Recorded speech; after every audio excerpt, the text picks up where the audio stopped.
in the so-called golden ages of Spanish literature. There were some poets that looked through India as like the elements of like the Asian architecture, luxury, like the empire. They were interested in their history.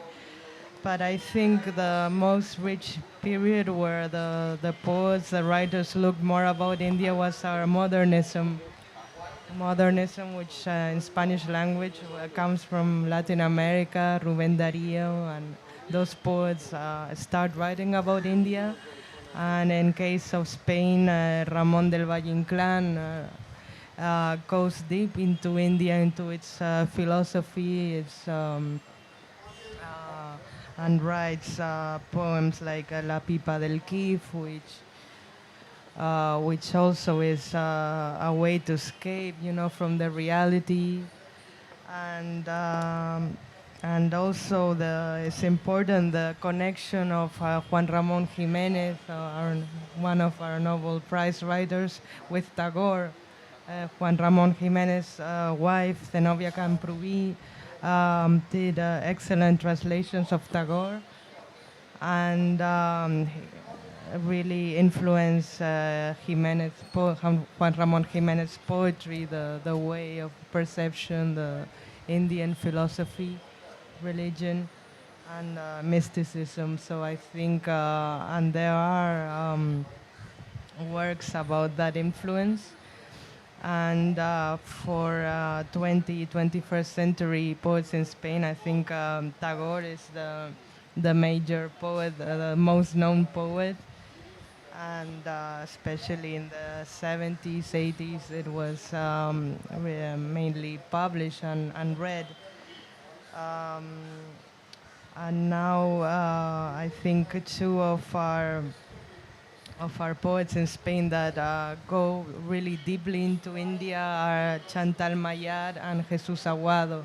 They lived in Varanasi for many years, and their poetry is influenced by also the aesthetics, rasa aesthetics, the classical Indian poets, devotional poets, and they have translated, especially Jesus Aguado, many devotional poets into Spanish language, and they did a really good work in introducing more Indian literature in Spain. In my case, when I was living in Delhi at the book fair, I met a Nepalese, Indo-Nepalese poet, Yuyutsu Ardi Sharma, that writes in English. Unfortunately, my Hindi is not so good. I can't translate from Hindi, but there are many poets in India and Nepal that write in English, so the advantage was that they were all unknown in Spain. So this book was funded by an international poetry festival in Spain called Cosmopoética, and they bring poets from all over the world, and they thought it was a great initiative to promote Nepali poetry, which was really, really unknown in Spain. I think is one of the first Nepali poets that's translated.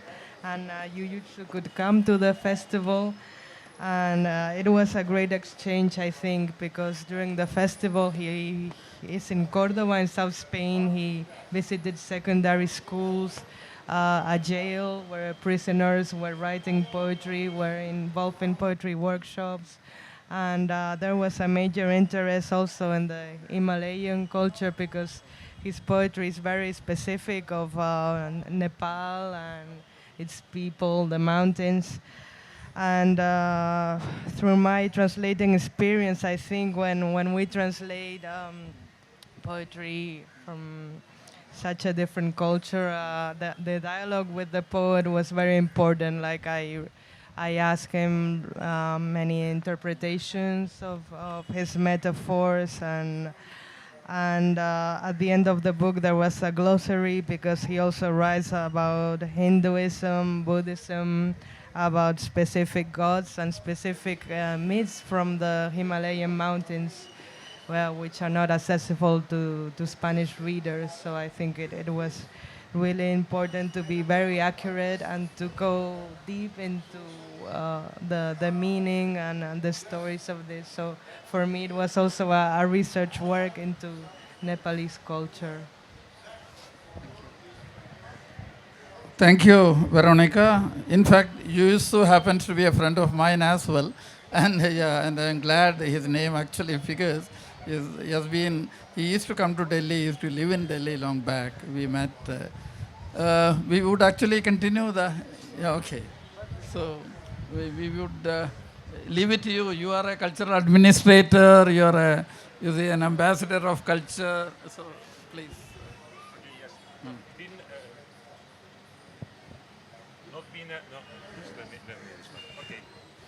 Okay, thank you for being here. Not being a poet or a translator myself, my perspective is a little bit different. As a cultural administrator, when I think about the strategy to promote translation as a cultural way of encounter between countries, I think that's a very important thing. I mean, for me, every translation is a meeting point between different cultures. So it's very important for us to promote this kind of exchange between countries and to promote translation. The question I want to pose is what kind of works should we translate? And should we have a specific strategy, or should it be just leave everything to the free market? Because one of the questions that sometimes happen is that this kind of translation between very different languages and with no common tradition sometimes are just on the hands of people that love that language, but and they translate what they want to translate. Okay, so the people, and sometimes they translate just a very specific books. They have just a very short readership because it's a very specific thing. So the question from the administration is: should we push for those kind of translation, or should we just look for the translation of works that are more readable, we could say, and can reach, a wider readership? Or I don't know. It's an open question, because sometimes it's very difficult to decide on these kind of things. Yeah. And I don't like also the administration saying what you have to translate or not.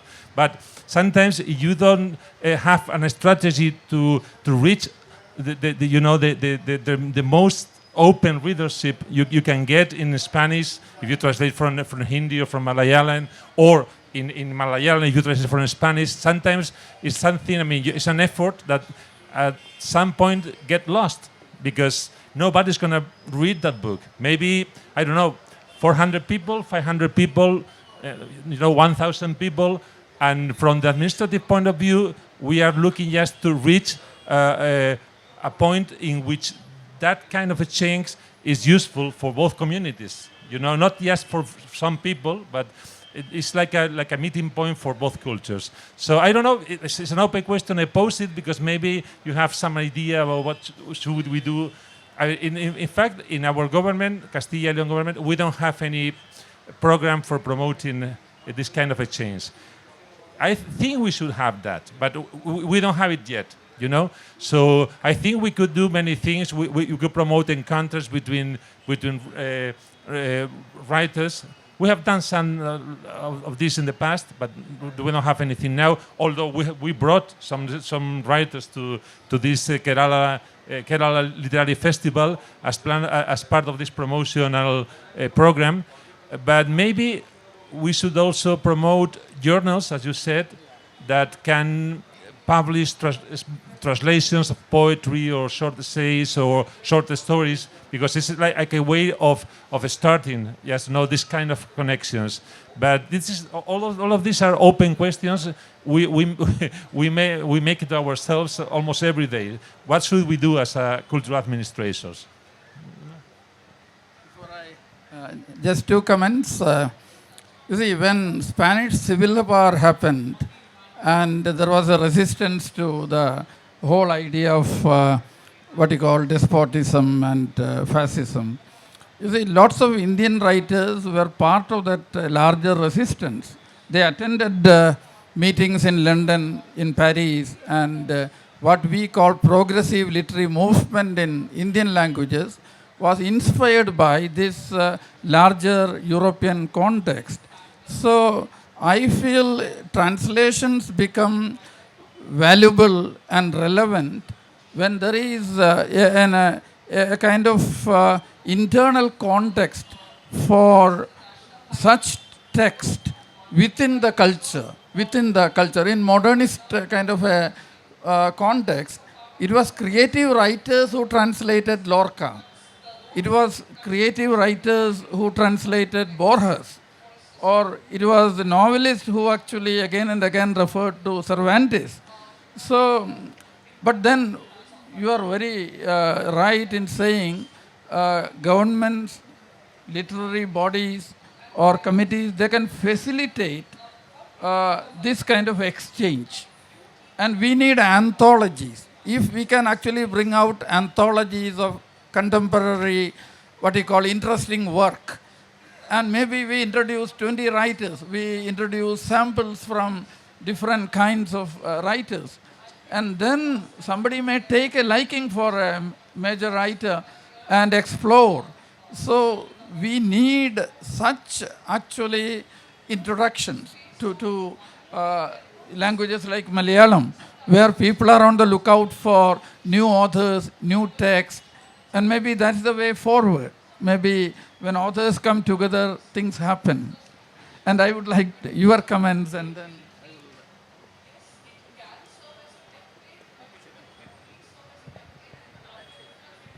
Thanks very much. Well, I think some important questions has been already raised. I think it's very interesting what you said about should administration, decide, or should the authors? I really think it should be a mix, right? It should be the administration with the authors, because we know that administration has a point of view and the translator has another point of view. And I think the middle ground here is an essential thing, no? But before going ahead, I would like to say that I am myself both an administrator and a translator, because I am the director of the Cervantes Institute in New Delhi. But I am also actively engaged in translating. In my case, is from Sanskrit into Spanish. That's my area. I have translated things like the Upanishads. I have also translated poetry, Chauri Surata Panchasika, which is a love poem that by Bilhana, the Kashmiri poet of the 12th century. I also have translated philosophical books like the Yoga Sutras and some of Shankara's work, so quite a mix of work, no? The first thing I would like to say, and to me it is very important, no? You said also that as Malayalis have to rely on English translations to read Spanish work, we also have to rely on English, French, and German translations to read many Sanskrit works, or for that reason, on any of the languages of India. Now, that's the first thing that I think should be corrected. Because indirect translations, may be useful and maybe do some work, but this is not the way to go around. Now, in Spain, more and more, I think we have a few people in Spain who can translate directly from Sanskrit into Spanish, and this is quite a new development, because earlier we didn't have no one, practically, no? And I think we should try also to foster, the first thing is, of course, that you should learn Spanish, because without learning Spanish, it's impossible to translate Spanish words into Malayalam, and that's the first thing, no? How to go about it, Spanish is being taught. Spanish, the importance of Spanish in India has grown enormously. The Cervantes Institute is an institute who has the highest number of studies of all the Cervantes Institute in the world. Hope sometime we could have an extension here. But the Spanish is being taught more and more at the schools in India at the level of university. So that's That's the essential thing. As we should also learn Indian languages, you should also learn Spanish. It's a basic thing. I am almost ashamed to say this, but that's the very basic, the first stepping stone. Secondly, and this is a deep reflection, I want you to understand one thing, and that's a very important thing, Translation, and the language I know is Sanskrit. Sanskrit translation into European languages, it has almost more than 200 years of existence, okay? But I may say that the quality of translations, and I'm not saying now into Spanish, but into English, they were not very satisfactory. In people, Westerners that know Sanskrit, they almost agree that the first good translations from Sanskrit into English are after the Second World War.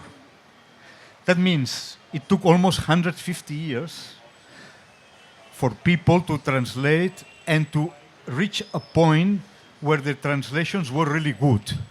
Okay, see for instance in Spain, why happens that? Because Sanskrit was a new language, very different from English and from the vernaculars of Europe.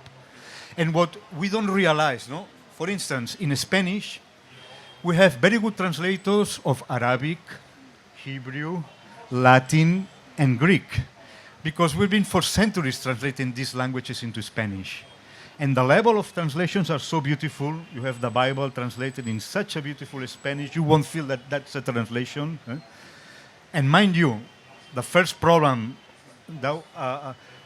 translation creates always a tension, a tension between fidelity and that the language will be charming and alluring. You have to read the translation as it was the original language.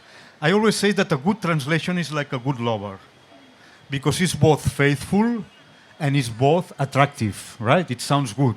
And there is a kind of tension. So the earlier translations from Sanskrit into English, or they were too literal, and they were almost, you couldn't read that. It was a kind of very difficult English, a very artificial language, or they were too free.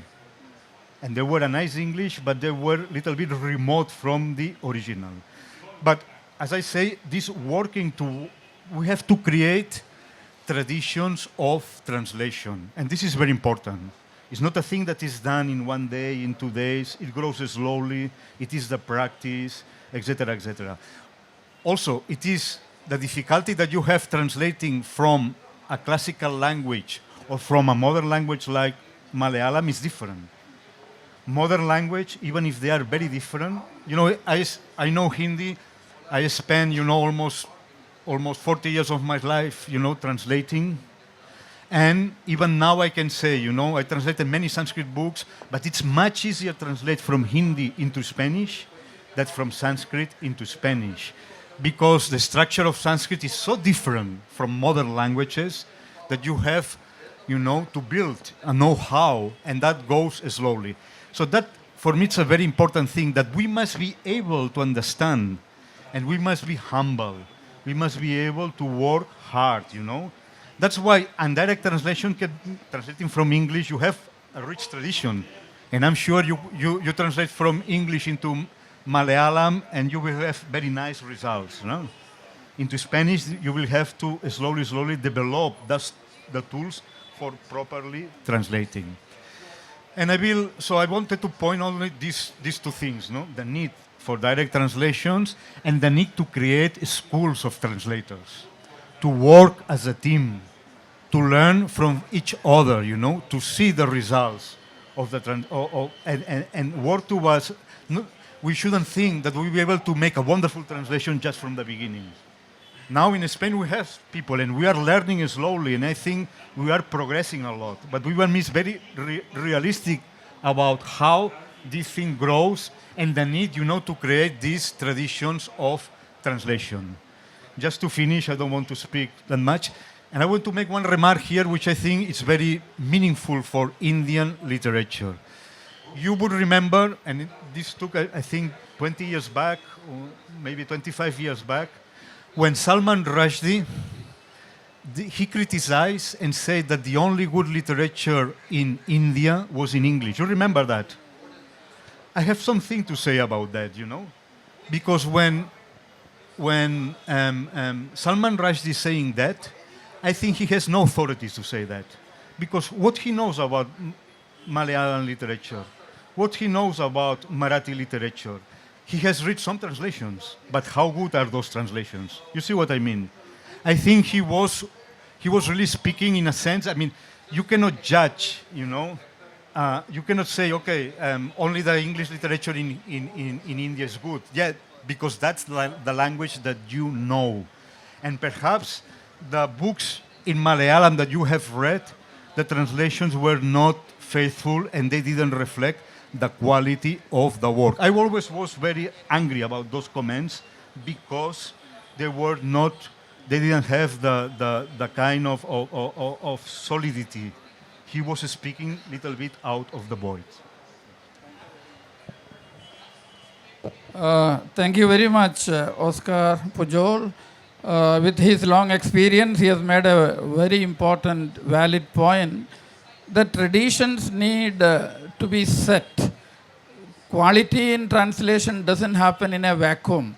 It doesn't actually happen unless we critique the practices of translation and have forums where evaluation of translation can be done. One of the problems with translations being done into Indian languages, with experience in Malayalam, I can say, quality is extremely uneven. And we also do not really pay attention to the larger socio-political context of a text. So a text actually is something which you can enter only when a whole lot of information is given. A whole lot of areas are mapped. That mapping can be done only with enough input in sociology, political science, etc. So definitely I will go by your argument that we need a critique of existing translation and the practices of translation.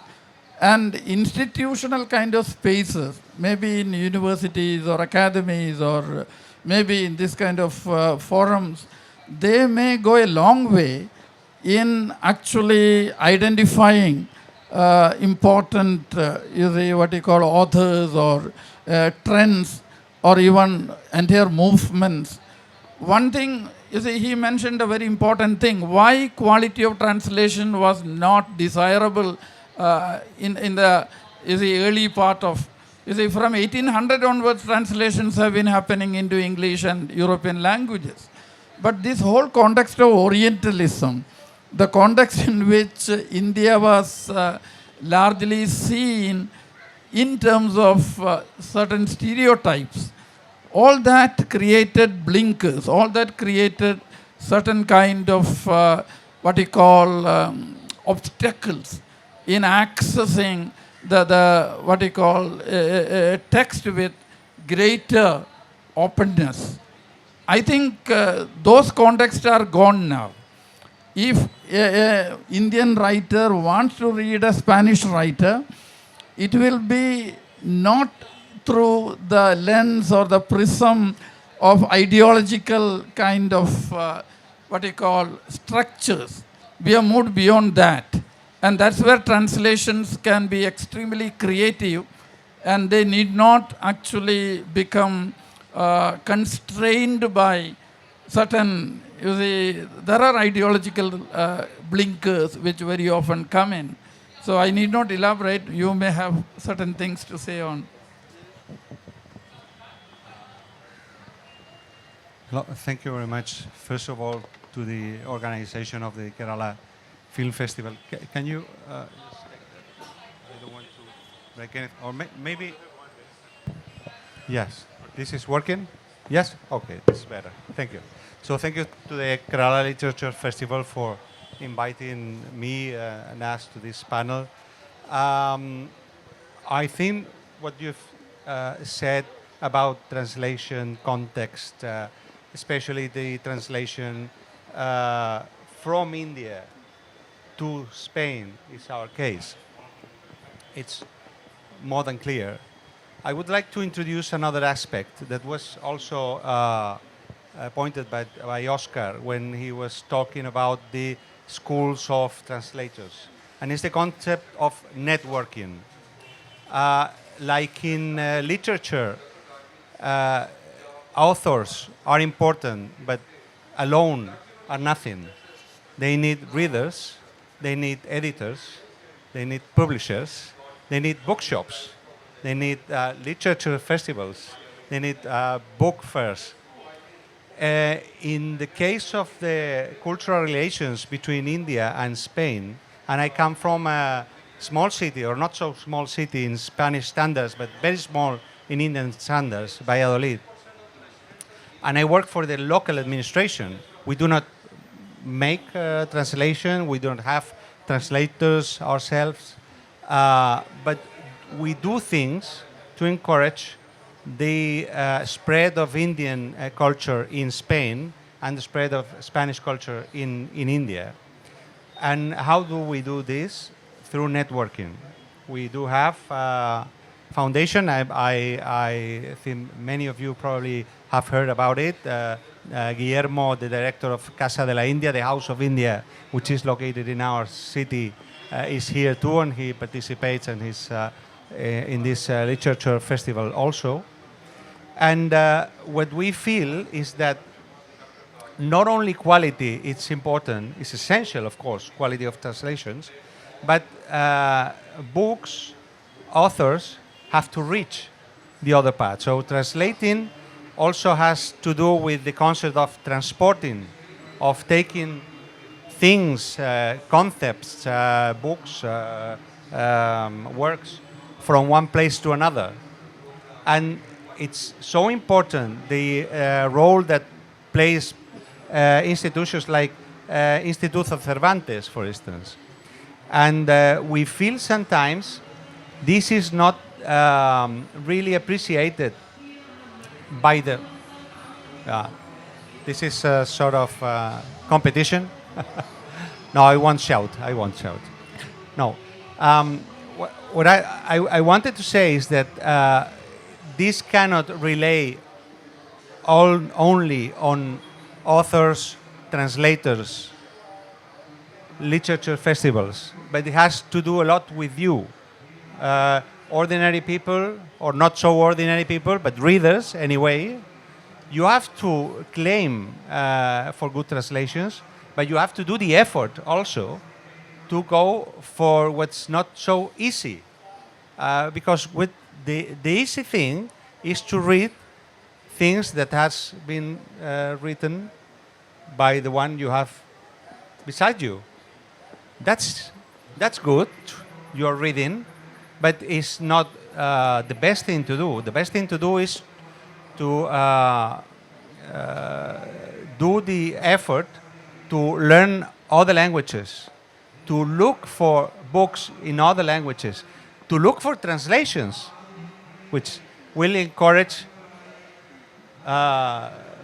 bookshops to import those books, to hire translators, to, you know what I mean. And that's what we try to do in our case, in our city. We, from the municipality, from the city council, and I feel that probably it's something that many municipalities and city councils all over the world do, we encourage this type of literature festivals. It's very important to have foreign countries invited. We live now in a moment where nationalism is very strong, and this is probably the worst of the diseases for world culture. So you have to ask your governors to have stronger links with other cultures, with other countries. We do that. Every year we try to invite a different country to the festival. For that reason, we have Casa de la India. We do not have Indians in in Valladolid. Actually, probably Indian community in our cities don't know. Yeah, actually, it's amazing. Most of them, or nearly all of them, are from Kerala, but that's another story. But maybe it's at 0.1 of the population of our city are Indians, and we do fund and we do support a House of India, and that's the reason, because we need to have links far away from our own frontiers, and that will open our minds and that will give our own people the opportunity. And finally, being a bit egoist, will also give the Spanish writers, the people that write in Valladolid, the opportunity to be translated into Malayalam and come here. Well, that was the only thing I wanted to say. It's translation. It's really important. Quality of translation is really important. For that, it's very important the role of institutions like Instituto Cervantes, universities, Spanish universities, willing to establish links and agreements with Indian universities. Here, we were talking before about the possibility of opening some new activity through Cervantes or other way here. But finally, you are going to be the ones that are going to be able to make it happen. If you don't ask for books from Spanish writers, they will never come here. Regardless how good the translations are, regardless how much money the Spanish government will put on it. So I think it's, well, that's the only idea I wanted to put it into the table. Thank you. Thank you very much. In fact, in Kerala, the state of Kerala, if government sponsors certain kind of thing, people tend to look at it with suspicion. Translations are best done by creative individuals who have a very strong reason for doing it, very often not commercial. And that's how translations have grown. At least in Malayalam, I can say, you see, translations actually have 20% of our publications must be translations. And no other language. As a student of translation studies, I know English translates hardly 3% of its total output. Maybe Italian is a little more open. So in terms of openness, Malayalam language is extremely receptive, open, but at the same time, it actually tends to be very selective in accepting what actually is literary or what is relevant to a given kind of, for example, anti-colonial sentiment dictated certain kind of translation. Maybe Garcia Marquez was receptive to, I mean, we translated a whole lot of Marquez because there was a certain kind of oral culture and the domination of colonialism and a certain rupture in the entire native tradition, all of which we could relate to. So there may be internal dynamics, social and political, which dictate the traffic of books and ideas. I also feel films are another source. I come from a northern town, a small town called Payanur, where international film festivals happen almost every 2 months. You can't imagine, you can watch Italian or Spanish or Russian. Whenever I come home, I actually find a film festival going. And it's the school teachers, bank clerks, and ordinary, students who go and watch. So Spanish films, the avant-garde kind of films, have a very great audience. So we also should look at painters, filmmakers, sculptors, maybe there are performers. Last year we saw a Kathakali performance based on Don Quixote in this very literary festival. It was a hybrid.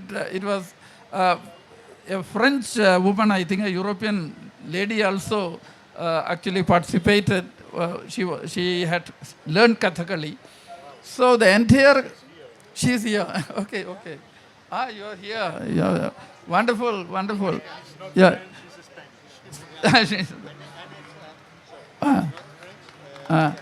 Let's give a big hand to her. Yeah, Oscar said it's not French, it's Spanish. Oh. And she's from Valladolid, so we Yeah. are proud And double. And I enjoyed, I watched the entire Kathakali, and there are at least 2 or 3 people working on that Kathakali script now. I know from Bengali and other. You see, this is the kind of space which we have not explored. When Don Quixote comes into Malayalam, through the interface of a medium like Kathakali, we are actually bringing together multiple cultures. So maybe that will open up entire the visual language. I remember your performance now. Thank you so much being here. Now we will open up this session to the audience, and you are welcome to ask questions to any of my colleagues.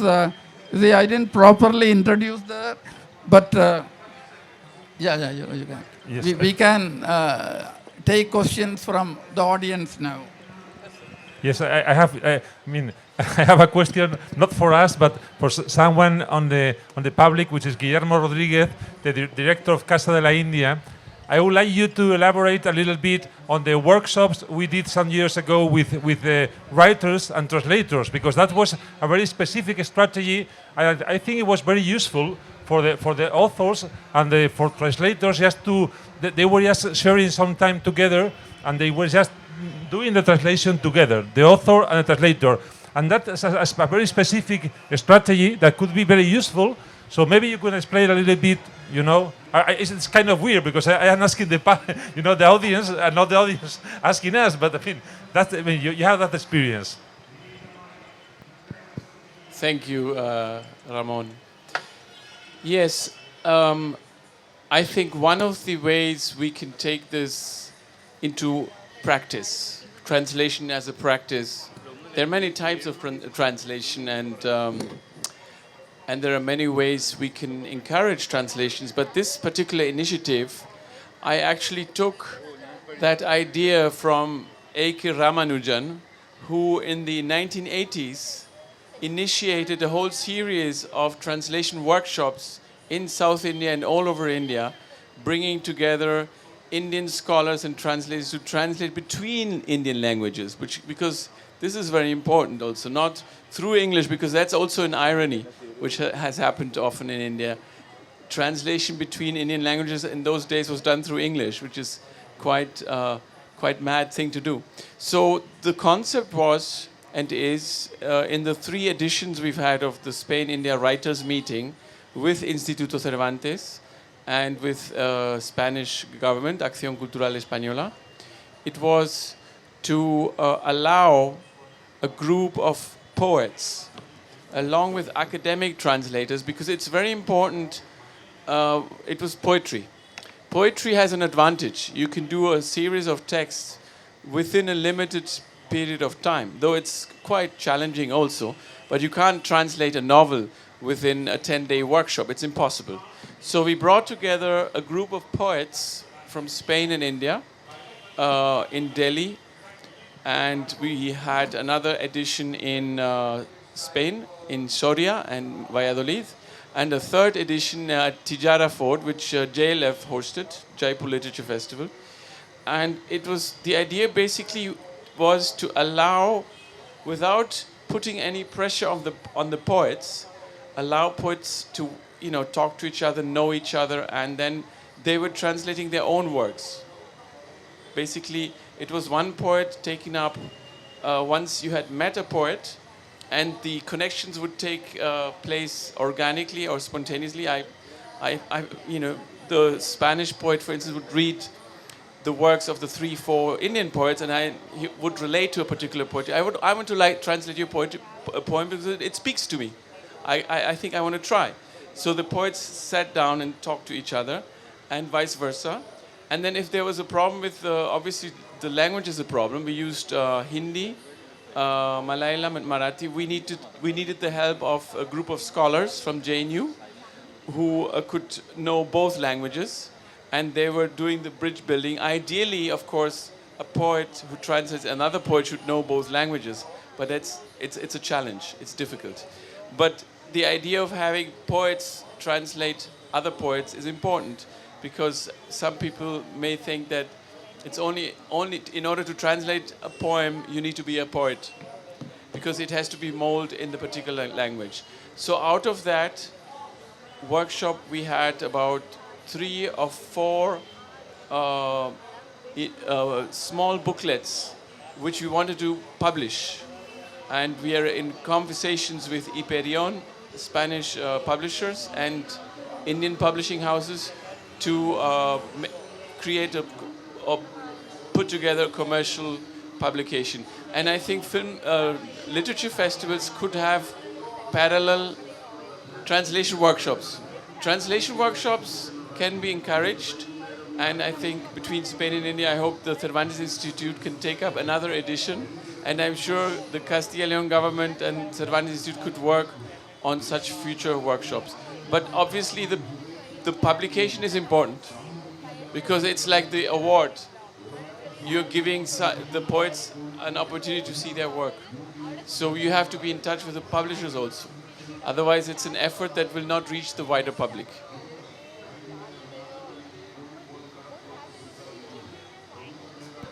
Actually, I participated in one of those workshops when the Indian poets, a group of Indian poets, came to Soria, which is a unique festival which is only of poetry, specialized in poetry. And it was a really enriching experience. In my case, I worked with a Hindi poet through English, and we spent a whole morning and asking questions, trying to make it in a poetic way, and questions about the specific issues of religion, of specific metaphors. And it was really good. Like, the final result was a poetry reading of these poets with our translations. So we managed to make them very accurate with their supervision, asking a lot of doubts and questions. And I think in these festivals is so important. And last year in Soria, 2 Indian poets came, one from Marathi, Heman Divine, and Bengali poet Shubro, who also had a scholarship with the Town Hall of Soria and spent there a year, and he has translated many Bengali poets. He's a great Hispanist. And of modern Indian languages, what is being translated most is Bengali and Urdu. So I think we have to work also, Shubro is here, and we have to work in little by little incorporating other languages, but maybe with the supervision of native poets and Spanish poets that make the style better, and improve and make it even more accurate aesthetically. And there's also another initiative which is more extended in Northeast Europe, which is residence for translators. I think it's very useful because translators have a scholarship, and they reside there for a few months with a specific project, and it's very necessary. Maybe in Spain we can little by little incorporate that. We can have a couple of questions. Yeah, please. And then